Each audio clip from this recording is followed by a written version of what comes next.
Mi 9º cumpleaños fue el mejor. Me dieron un montón de juguetes increíbles. Un pastel de Optimus Prime super genial que mi mamá preparó ella misma.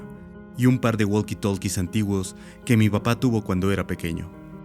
Solía decirme con una palmada en el hombro que los juguetes tradicionales son los mejores. No me creerías si te dijera cuánto me divertí con estos cuando tenía tu edad. Y ahora quiero que tú también te diviertas de esa manera. No me sentía muy emocionado al comienzo, pero cambié de opinión muy rápidamente. Papá siempre cargaba uno y yo siempre cargaba el otro. Podía ser una gran voz de Optimus Prime, pero la recepción distorsionada de los walkie-talkies lo hacía sonar mucho mejor. Pasó de ser un regalo casual a uno de mis mejores obsequios, el preferido de todos. Sacamos horas y horas de diversión de los walkie-talkies. En la casa, en el parque, incluso a la hora de dormir.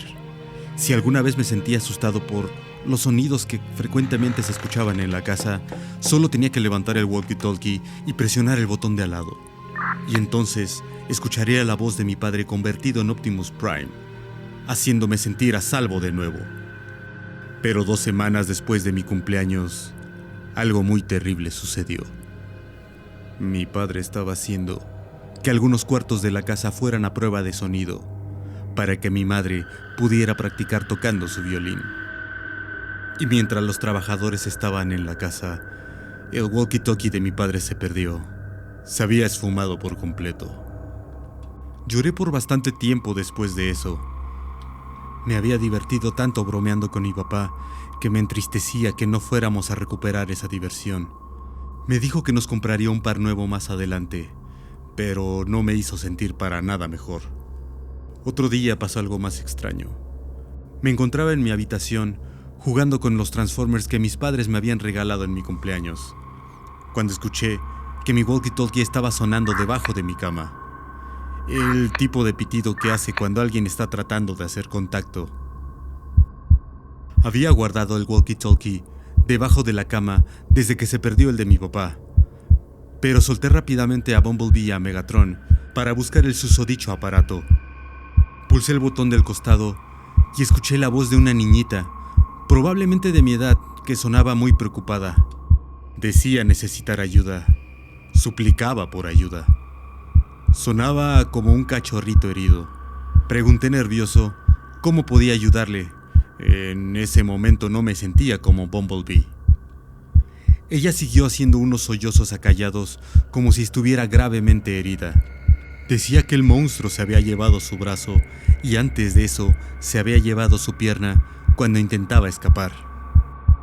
Le pregunté que dónde había encontrado mi walkie-talkie, pero lo último que dijo fue que no lo sabía, que el monstruo la había sacado de su casa y que todo estaba oscuro y que tenía mucho miedo, que solo quería a su mami.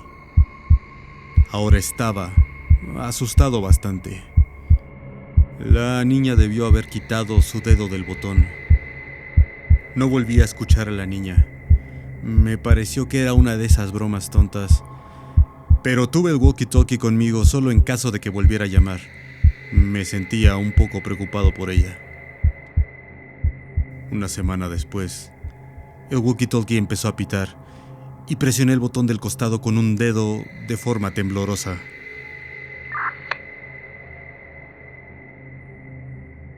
La voz de mi padre estaba llena de alegría. Lloré por la emoción. Mi papá estaba sonriendo de oreja a oreja cuando entró a la habitación, sosteniendo el walkie-talkie orgullosamente y dándole unos toquecitos para asegurarse de que estuviera en óptimas condiciones. Por supuesto, corrí hacia él y lo abracé. Le pregunté que dónde lo había encontrado, a lo que respondió que estaba en el sótano, que tal vez se cayó de su bolsillo la última vez que estuvo ahí. Entre risas y risas, le di un gran y fuerte abrazo, el cual me correspondió. Tengo un papá increíble.